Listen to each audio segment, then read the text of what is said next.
안녕하세요. 일주자 상교씨입니다. 이번 시간에는요, 사회복지 행정이 왜 필요한지, 사회복지 행정의 필요성을 잘 정리해보는 시간을 갖도록 하겠습니다. 자, 여러분 사회복지 행정이 왜 필요한가? 그렇죠? 필요하는 걸 알게 되면 여러분들이 이 사회복지 행정을 공부하는 동기부여가 되겠죠? 아, 이래서 필요하구나라고 정리해 보도록 하겠습니다. 먼저 사회복지 행정의 구성요소, 어쩌면 사회복지 시설의 구성요소가 뭔가라고 질문하면 유사할 겁니다. 그 사회복지 기관에서 업무를 수행하는 사회복지사는 어떤 구성요소가 있어야 사회복지 행정의 업무를 수행할 수 있는가? 먼저 보면은요, 기관이 있어야 되고요, 프로그램이 있어야 되고요, 그리고 자원이 있어야 됩니다. 여기서 자원은 인적 자원과 물적 자원을 의미하기도 하죠. 먼저 사회복지 행정, 그러니까 사회복지 조직망에서 사회복지사 업무를 수행하는 과정에 어떤 구성요가 있어야 하냐면요. 먼저 그 기관이 있어야 되겠죠. 그렇죠? 크게 보면은 반드시 그 기관이 있는데, 어찌 보면 이제 그 어떤 시스템 속에 사회복지사가 행정 업무를 하는 거죠. 이런 시스템은 사회복지는 크게 어떻게 구분되냐면 두 가지로 구분됩니다. 하나는 생활시설이냐 이용시설이냐라고 구분하게 되죠. 여기서 생활시설은 뭐냐면요, 먹고 자는 그런 시설이 갖춘 거를 생활시설이다라고 하고요. 이용시설은 뭐냐면요, 자기 집에서 잠을 자더라도 그 기관, 에이전스 기관에 가서 각종 서비스를 받는 곳을 이용시설이라고 해요. 자, 생활시설은 말 그대로 주거 서비스, 잠을 잔다는 거죠. 그렇죠. 그러니까 다른 말로 표현하면은 일상생활을 혼자서 영위하지 못한 분들이 사회복지 기관 시설에서 그렇죠. 24시간 서비스를 받는 거를 생활시설이다라고 하는데요. 장애인 생활시설은 말 그대로 일상생활 혼자서 지역사회에서 하기 어려운 분들은 장애인 시설에서 24시간 돌보는 시설을 장애인 생활시설이다라고 합니다. 그렇죠. 부모로부터의 사정으로 인해서 가정생활할 수 없는 아동을 돌보는 시설, 아동양육시설. 청소년 쉼터하면 여러분들 이용시설일까요? 생활시설일까요? 그렇죠. 가출 청소년이 일시적으로 머물 수 있는 곳. 그렇죠. 생활시설이겠죠. 먹고 자니까. 요양시설. 여기서 이제 요양은 노인 요양시설도 먼저 보면은 노인분들의 24시간 돌보는 시설, 노인 요양시설. 그렇죠. 정신 요양시설도 있어요. 정신 장애로 인해서 이제 24시간 생활시설처럼 서비스 받는 곳을 정신 요양시설이기도 하죠. 미혼모 시설 이런 거가 생활시설에 포함되고 있다라고 정리하시기 바랍니다. 자, 이용시설은 뭐냐면 말 그대로 집은 자기 집에서 또는 집에서 잠을 자되 그 기관에 가서 서비스 받는 것을 받는 곳을 이용시설이라기도 합니다.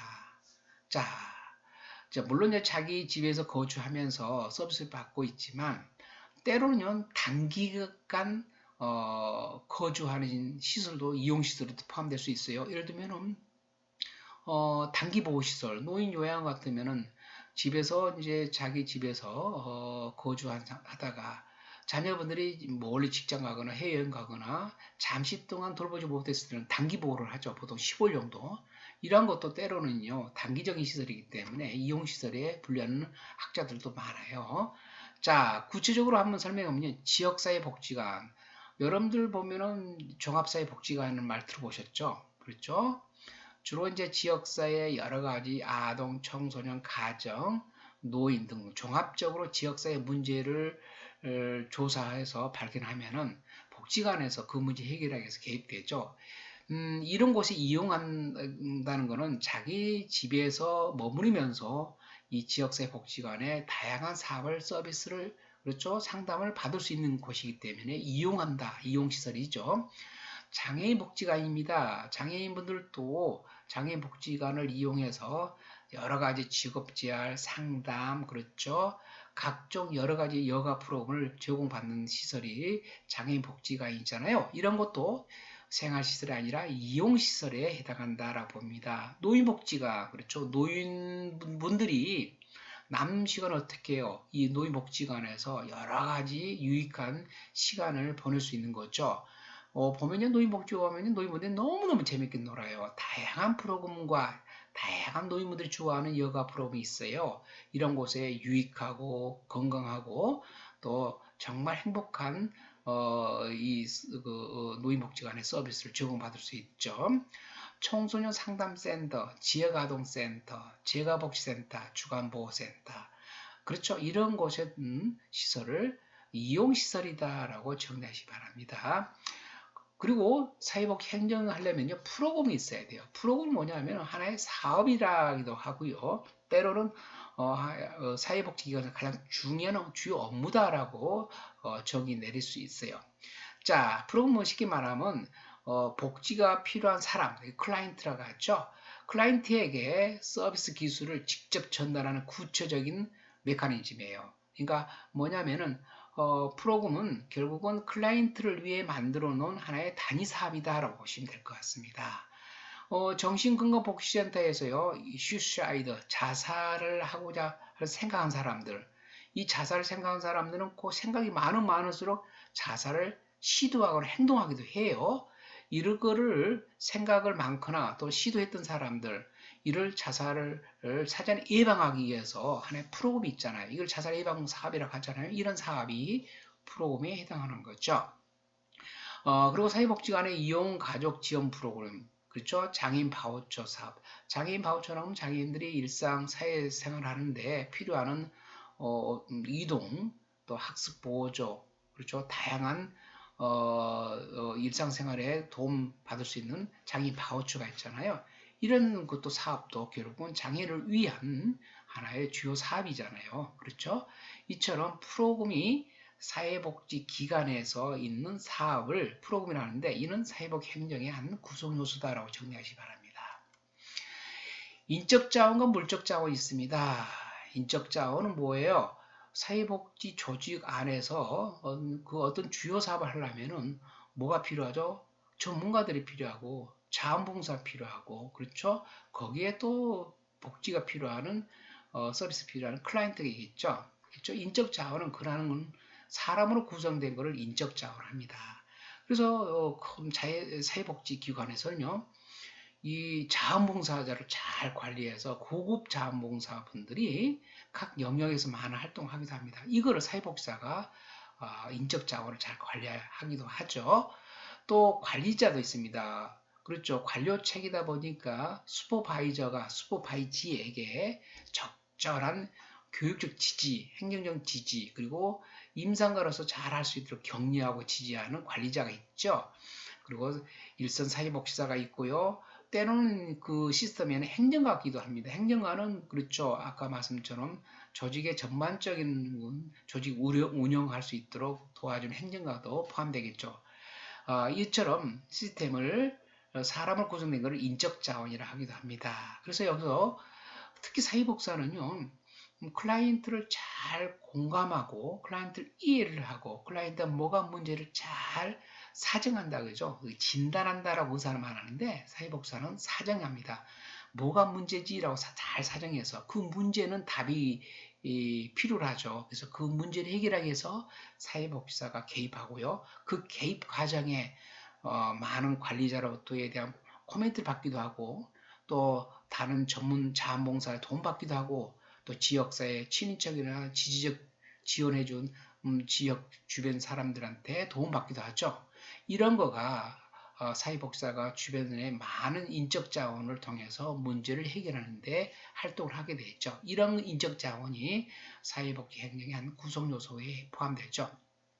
또 중요한 것은 물적 자원입니다. 물적 자원은 뭐예요? 인프라라고 할 수 있죠. 돈도 필요하고요, 정보도 필요하고요, 그 다양한 장비 도구도 포함되겠죠. 앞서 말씀하신 사회복지는요, 이런 사회복지기관에서 소요된 재정에 대해서 회계 처리를 잘 해야 됩니다. 이처럼 이러한 물적 자원도 사회복지 행정의 한 구성 요소다라고 정리하시기 바랍니다. 그러면 본격적으로 사회복지 행정이 왜 필요한가라고 한번 정리해 보도록 하겠습니다. 사회복지 행정이 필요하니까 교과 과목이 있는 거죠. 왜 필요할까요? 간단하게 필요성에 대해서 한번 정리해 보도록 할까요? 전통적인 사회에서는요, 대부분 이제 사람들의 문제는 가족들이 다 해결했었죠. 가족이 이 문제를 해결하지 못하면 지역사회 이웃 친인척들, 그렇죠? 또는 종교단체에서 도움을 받기도 했죠. 그렇죠. 전통사회는 이제 이러한 여러 가지 문제를 가족과 지역사회, 뭐 종교단체, 그죠? 아는 친인척들이 도와줘서 이 문제를 해결했는데, 이런 거가 결국은 이제 전통적 사회에서는 가족 공동체, 즉 농경사회에서는 주로 이 문제가 많이 해결됐죠. 그러나 농경사회에서는 주로 이 문제 해결을 하다가 산업화되고 나서 도시화되고 사람들이 어디로 모여요? 도시로 모이다 보니까 도시 사람들이 모이면서 여러 가지 빈곤과 뭐 도시 문제, 환경 문제, 질병 문제, 장애 문제, 실업 문제 등등 사회 문제가 더 다양하고 많이 늘어나게 되죠. 이런 현대 사회에서는 그렇죠? 사회 문제가 많이 다양화되고 많이 증가가 되어 있죠. 이거를 가족이나 이웃이나 친척에 의해서 해결할 수 없잖아요. 이런 많은 사회 문제를 해결하기 위해서 뭐가 필요하죠? 사회나 국가가 뭔가 시스템이 필요한 거예요. 그 시스템이 결국은 하나의 제도인데 그 제도가 정치제도, 경제제도, 뭐 종교제도, 그렇죠? 사회복지제도가 이제 만들어진 거죠. 그래서 사회복지제도가 만들어졌는데 이 사회복지 시스템에서 이 문제를 잘 해결하기 위해서는 뭐가 필요해요? 그 조직 안에서 잘 해결할 수 있는 뭔가 또 다른 뭔가 필요한 거죠. 이게 바로 사회복지 행정이라는 거죠. 조직이 잘 그 기능을 수행하기 위해서는 사회복지 행정이 필요하더라는 겁니다. 이 사회복지 행정은 결국은 뷰라크러시, 즉 관료주의에서 많이 모방했어요. 그래서 공공행정, 또 군행정 있잖아요. 그런 기관에서 조직 구성의 업무 수행이 잘하기 위해서 필요한 것처럼 사회복지 행정도 이에 필요하게 되는 거죠. 자, 다시 한번 말씀드리면 사회 문제 해결하기 위해서 뭐가 필요하죠? 사회 문제 해결은 정책이 필요하겠죠. 정책을 구체적으로 규정한 건 뭐예요? 법이잖아요. 그래서 사회 문제에 대해서 법을 마련했는데도 불구하고 이걸 적절하게 잘 수행하는 과정에 전달체계라든지 또 행정 업무를 수행한다든지 사회복지의 각종 실천 기술을 도입한다든지 이런 걸 하는데 적절하게 뭔가 매니지먼트가 필요한 거예요. 그리고 조직망이 필요한 거예요. 관리자가 필요한 거예요. 이처럼 적절하지 않고 비효율적인 거를 개선하기 위해서 뭐가 필요하다? 사회복지 행정이 필요하다는 겁니다. 단지 사람을 투입하거나 그렇죠. 재정적인 투입만 가지고는 해결하기 어려워요. 이거를 더 알뜰하게 효율적으로 매니저가 필요한 거죠. 이 매니저가 사회복지 행정의 필요성을 나타나게 된 거죠. 결국은요, 사회복지 조직이, 이 시스템이 이 지역사회 클라이언트 문제를 해결하기 위해서 뭐가 필요해요? 조직 내 구성원들의 인사관리도 필요하고요. 뭐가 필요해요? 또 재원이 필요하게 되죠.